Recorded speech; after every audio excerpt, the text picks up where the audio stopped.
Hello everyone and welcome back to my channel. My name is Alison, the online piano and the online violin tutor. So today is another Subscriber Sunday video, and today we have Lydia, and she is from Switzerland.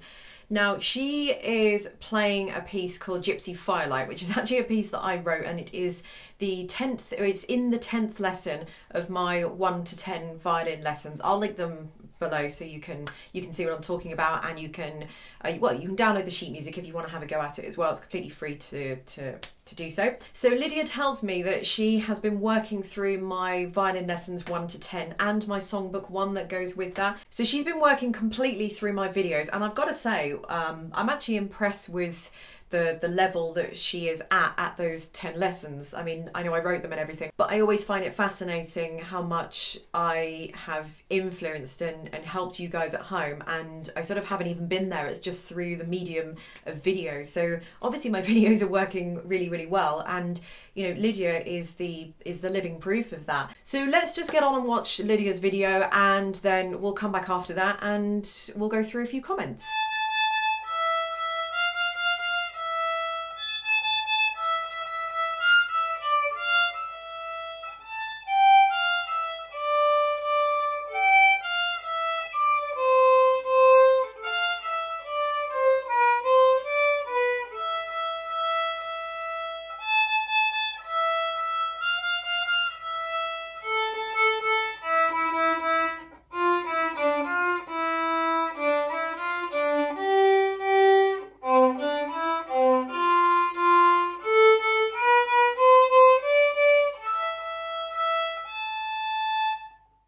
So Lydia is saying that she gets some strange sounds on the violin around about bar 6 or measure 6. I think I know what she means by that, but to be perfectly honest with you, it isn't really something I would necessarily worry about.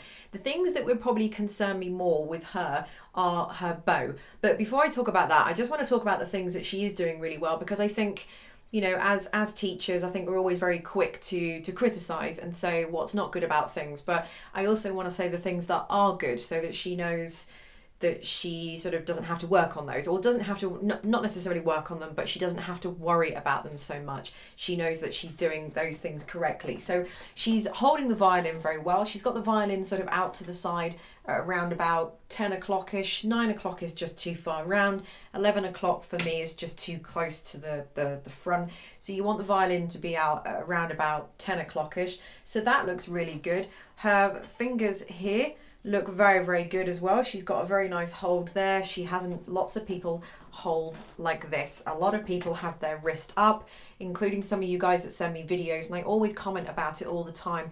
If you have your wrist up on the neck of the violin, you're not going to be able to do anything. You've immediately just scuppered all of your freedom and flexibility of fingers, and when you move positions, you can't move because your wrist is in the way. So you want everything to be, you want basically everything to be flat here, so that you can almost sort of fill a tennis ball or an orange or something in this area here. So that looks good for her. Her bow hand looks really good. I mean, I can't really criticize that or say anything about that. That looks really good. She looks like she's bowing in the right place.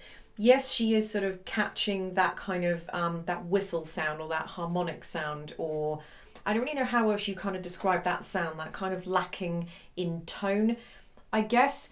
But I would say for now that's probably just her inexperience. I would say it's probably coming from the violin. It could be the violin. It would just be impossible for me to tell the quality of the violin there, but it looks to me like she's probably got a student violin there. If she has, it could be that, but like I say, that would be a little bit difficult for me to tell just by looking at the video, because I don't know any details on the violin. But I would just put that down to her inexperience, and probably just her inexperience of being consistent on the bow. So maybe she's sort of, the bow is sort of tilting a little bit, or maybe she's not putting the bow fully down on the string when she's bowing. It suffice to say, it isn't something that would concern me, because it's so irrelevant, and I bet some of you guys even watching her portion of the video probably wouldn't maybe have caught it. So again, if it's not kind of a big deal like that, I wouldn't be so worried about it. The thing that does kind of worry me about her playing is that I would like to see her bow arm, this part here, move. And I know I say this in every video, but it's true, and I think it's something beginners aren't necessarily aware of, because I understand that there's so many things going on with the fingers and the bowing and the angle and the not hitting the strings and, you know, and all that other stuff, and I can appreciate that. But when you get to this sort of comfortable level like she is now, where she's, you know, she's getting into the swing of things, I wouldn't say she's mastered everything, you know, but she's got the general hang of it. She's got the hang of the violin. I would say what she needs to work on now is moving her bow. So everything looks really good. So she's got her left hand straight, and she's bowing nice and straight. What she isn't doing though is moving the wrist, so it's still a little bit rigid looking. So what I mean by that is that everything from sort of the elbow to the bow is moving as one unit, and it shouldn't. So you know you should always bow from the elbow, so you don't want to be bowing from the shoulder, because then you're going to be doing all of this, and then the bow is going to be going all over the violin. But also, as well as just bowing from the elbow, can you see that my wrist is actually moving? It's very difficult for me to not move the wrist. That's another reason why I like these subscriber videos, because there's often problems there that I find it very difficult to replicate. So her wrist is not moving. It's kind of all moving as a unit, and that overall is going to make the performance very stiff. It's going to make it very rigid. It's not going to flow very well. She's not going to get a great tone, and that's possibly part of the reason why she's getting that kind of lack in tone that she is describing. So what I would do is try and move that wrist. So when the bow goes down, can you see this wrist? You get a little bit of a dip in the wrist there. When the bow goes up, this comes through. So you can see that we're talking about this part here. So basically it's doing that. So when you're bowing down, you're sort of creating a bit of a dip in here, and then when you're bowing up, it's coming through, down and up, down and up. I mean, that's an over exaggeration of what the bowing should be, but if you imagine it like that, you won't be far wrong.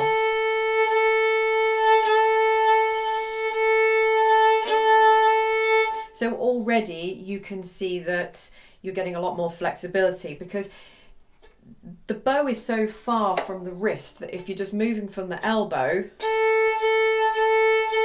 it just looks like it's moving as one. It's like I said, it's very difficult for me not to move my wrist at all, and also I want to move my fingers as well, because I've spent years and years doing that. So to start with, I would just concentrate on that. Don't worry about what the fingers are doing. The fingers do need to move, and they will need to be flexible, but you're just not going to be able to do that at this stage. So if you are in exactly the same position as Lydia, where, you know, everything sort of seems to be fine, and you're ticking off the checklist, yeah, violin's at 10 o'clock, fingers are nice and down, everything's straight, you know, I'm looking good. What's the next step? The next step would be to get that wrist moving. And you just want to practice that by looking in the mirror and trying to force that wrist down. So I'm talking about this bit here needs to go down, and then it comes up and through, down, up and through. So down, up, down, and up, like that. Don't worry about what the fingers are doing. You're not going to be able to move them yet. Just concentrate on doing that bowing. So I hope that has helped you, Lydia, and I hope that has helped any of you guys out there that are in a similar situation. And even if you're not, just check to see if that is something you are doing, because that is going to be the next step in your violin playing. And this is kind of refining those techniques that make the difference between, you know, someone that can just play the violin and someone that can play the violin very well. Why is that performance so much better than my performance? Because it sounds so much smoother than mine. Why does it sound smoother? Because it's all in the bow, because the bow is what makes the sound. So thank you very much for watching. I hope that has helped. If you have a similar problem, or you just have a problem with the technique, violin or piano, do send your video in to me. I will put a link directly underneath this video where you can send it to. So I look forward to hearing from you, and I'll see you in my next video. Bye.